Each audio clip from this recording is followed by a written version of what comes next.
आज हम आपकी जो संस्कृत की पाठ्य पुस्तक है सुप्रभातम संस्कृत पाठमाला, उसका हम पाठ पढ़ेंगे। आपका जो चैप्टर है उसका नाम है विद्या ज्ञानाय धनम च दानाय। तो यह चैप्टर पिछली क्लास में हम पढ़ चुके हैं। तो आज हमारा जो पाठ है विद्या ज्ञानाय धनम च मदाय दानाय, कि विद्या ज्ञान के लिए, धन च और दान के लिए, अर्थात हमारी जो विद्या होती है वो ज्ञान के लिए होता है और जो धन होता है हमारा वो दान के लिए होता है, दान करने के लिए होता है। इस पाठ में हम संप्रदान कारकम चतुर्थी विभक्ति, अर्थात हमारा जो कारक है संप्रदान कारक है और विभक्ति हमारी कौन सी है? चतुर्थी विभक्ति।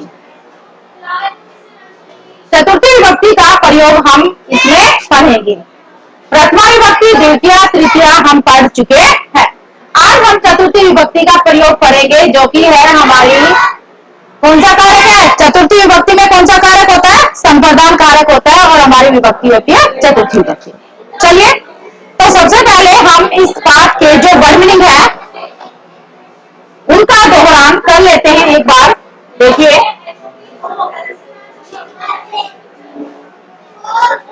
इससे संबंधित हमारे सबसे पहले शब्दार्थ है, ठीक है। शब्दार्थ इसलिए हम इनका रिवीजन कर रहे हैं कि पाठ जो है हमारे वो आसानी से समझ में आ जाए। ज्ञानाय, ज्ञानाय का मतलब होता है ज्ञान के लिए, क्रीडनाय खेलने के लिए, तस्मै किस लिए, चिकित्सक है वैद्य, वैद्य यानी कि हम डॉक्टर को बोलते हैं, ऋग्वेद है रोगियों के लिए, पुण्य पुण्य के लिए, किसी पुण्य चीज के लिए, पवित्रता के लिए, पर पीड़नम दूसरों को कष्ट देना अर्थात दूसरों को दुख पहुंचाना।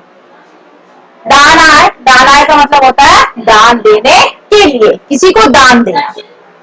क्रीड़ा क्षेत्रम खेल के मैदान को बोलते हैं हम। जीवनाय जीवन के लिए, औषधम, औषधम का मतलब होता है दवा, औषधि जड़ी बूटी जिसको हम बोलते हैं। पुष्पाणि फूल को, पापाय पाप के लिए, खलस्य, खलस्य का मतलब होता है दुष्ट का। ये इस चैप्टर से रिलेटेड आपके शब्दार्थ है। अब है हमारा पाठ विद्या ज्ञानाय धनम च दानाय। विद्या ज्ञान के लिए होती है, अर्थात विद्या जो हमारी है वो दूसरों को हमें ज्ञान देना है, और धन जो होता है हमारा वो दान के लिए होता है, अर्थात हमें दान भी करना चाहिए धन का। संप्रदान कारक चतुर्थी विभक्ति, जिसके लिए क्रिया की जाती है, अर्थात जिसके लिए क्रिया हो रही है उसे हम संप्रदान कारक कहते हैं। संप्रदान कारक में चतुर्थी विभक्ति का प्रयोग किया जाता है। संप्रदान कारक का चिन्ह को के लिए होता है। संप्रदान कारक का जो चिन्ह होता है वो को के लिए होता है, अर्थात हम किसी वस्तु किसी को देते हैं, कोई वस्तु हम किसी को दान देते हैं, वहां पर भी हमारी कौन सी विभक्ति होती है? चतुर्थी और कारक संप्रदान। जैसे बालकः क्रीडनाय क्रीड़ा क्षेत्रम गच्छन्ति, बालकः बालक, क्रीडनाय खेलने के लिए। अब यहाँ पर क्रीडाय में कौन सी विभक्ति है? चतुर्थी। कारक संप्रदान, कि बालक खेलने के लिए खेल के मैदान में जाते हैं। क्लियर? तो यहाँ पर हमारा कौन सा कारक हो गया? संप्रदान कारक, और विभक्ति कौन सी हो गई हमारी? चतुर्थी विभक्ति। अब है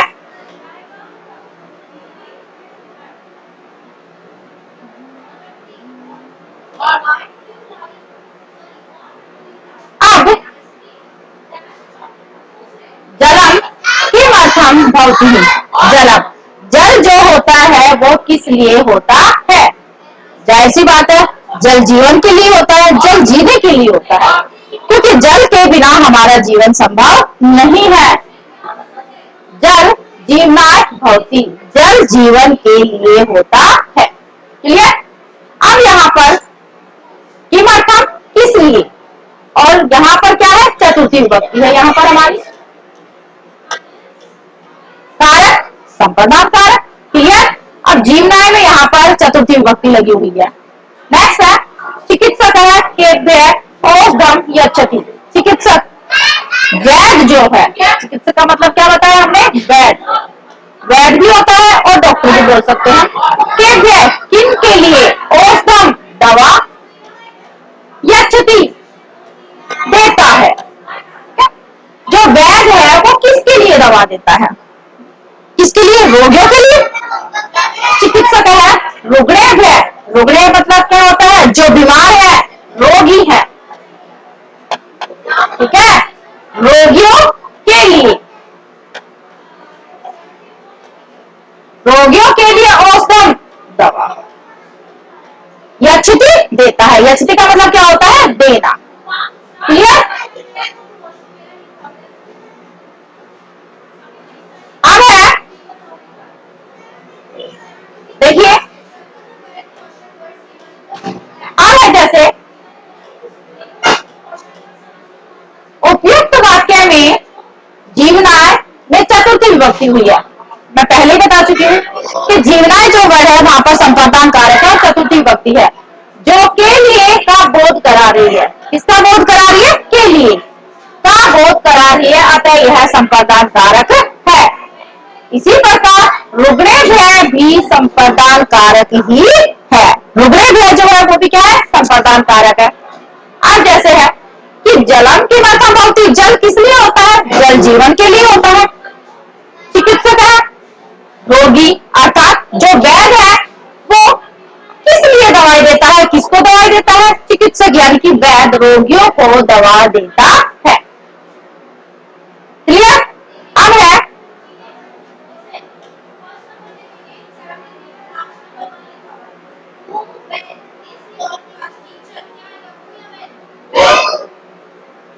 अन्य उदाहरण।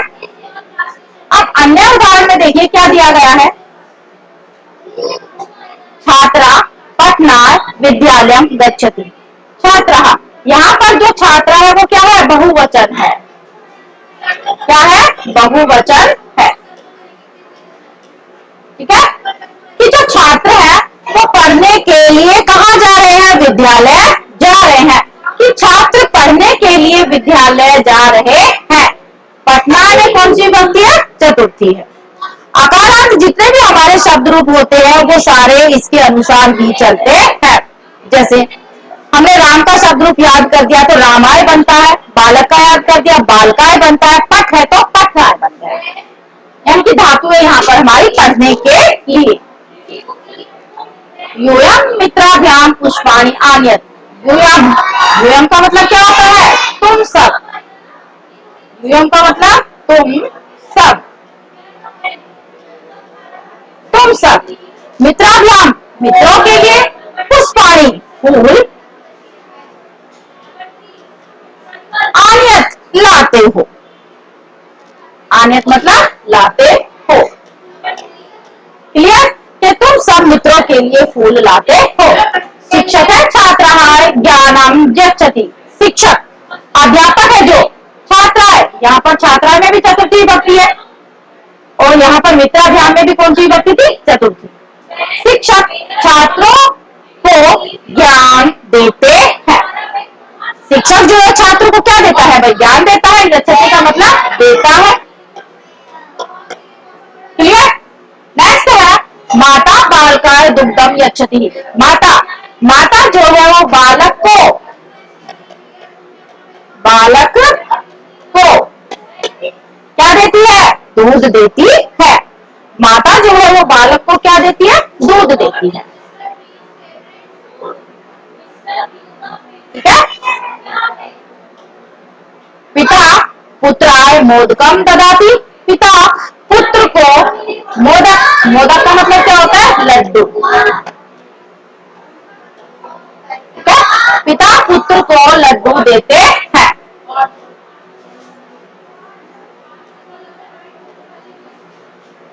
पिता पुत्र को लड्डू देते हैं, देते हैं या देता है, क्लियर।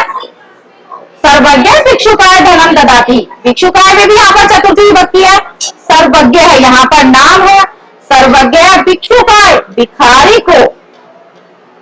भिखारी को क्या देता है? धन देता है। क्लियर?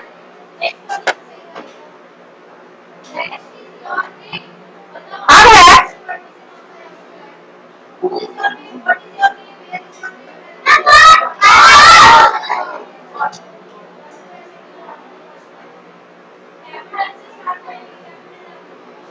देखिए, अब यहां पर हमारा इस पाठ में श्लोक आया है, ठीक है। अब यहाँ पर श्लोक के माध्यम से यहाँ बताया गया है कि इसका क्या है, क्या भाव है कहने का। विद्या विवादाय धनम मदाय शक्ति परेशान पर पीड़नाय खलस्य साधो विपरीतम एतत् ज्ञानाय दानाय च रक्षणाय। खलस्य, खलस्य का मतलब होता है दुष्ट व्यक्ति। खलस्य का मतलब क्या होता है? दुष्ट।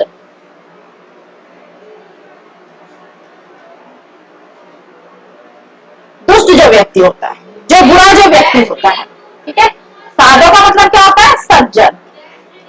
सज्जन मतलब जो अच्छा इंसान होता है, भला इंसान जो होता है। क्लियर? कि खलस्य दुष्ट व्यक्ति की जो विद्या होती है, विद्या विवादाय, दुष्ट व्यक्ति की विद्या विवाद के लिए, विवाद अर्थात झगड़े के लिए होती है। धनम मदाय, दुष्ट व्यक्ति के पास जो धन होता है वो घमंड करने के लिए होता है। मदाय का मतलब होता है घमंड, घमंड करने के लिए। क्लियर? दुष्ट व्यक्ति की जो विद्या होती है वो किसके लिए होती है? विवाद के लिए, झगड़े के लिए। धन घमंड करने के लिए, शक्ति परेशान पर पीड़ना है। ठीक है। अब यहाँ पर परेशान, परेशान का मतलब होता है दूसरों को।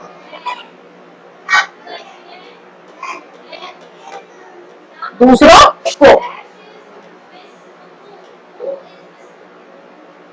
परेशान का मतलब होता है दूसरों को, अर्थात कि दुष्ट व्यक्ति की विद्या विवाद के लिए, धन घमंड के लिए, शक्ति उसके पास जो शक्ति होती है, ताकत होती है, वो दूसरों को परेशान करने के लिए होती है। क्या होती है? दूसरों को परेशान करने के लिए।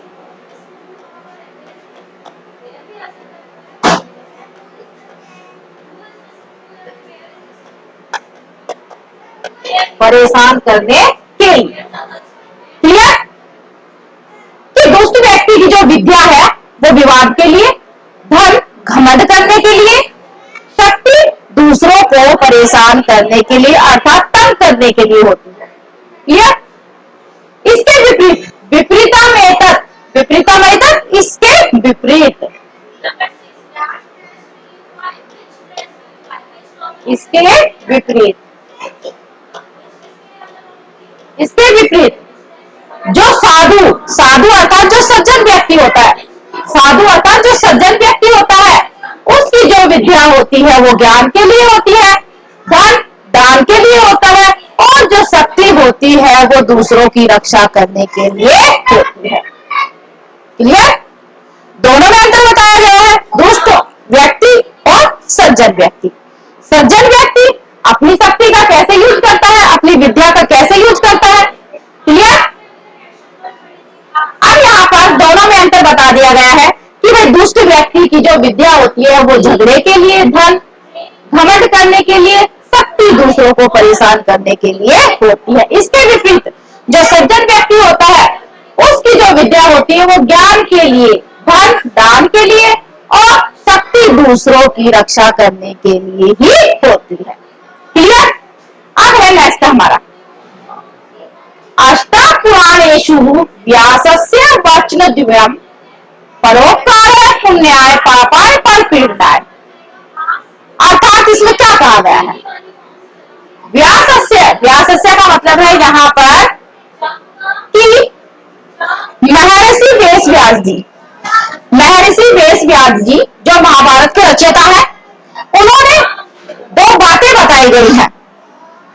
अष्टादश पुराणेषु अर्थात हमारे जो पुराण है 18 जो हमारे पुराण है, पुराण अर्थात जो हमारे धार्मिक ग्रंथ है, उनमें अनेक प्रकार की ऐसी बातें हैं हिंदू धर्म से संबंधित है जिनमें कुछ कथाएं भी है, प्रचलित है, पौराणिक कथाएं भी है।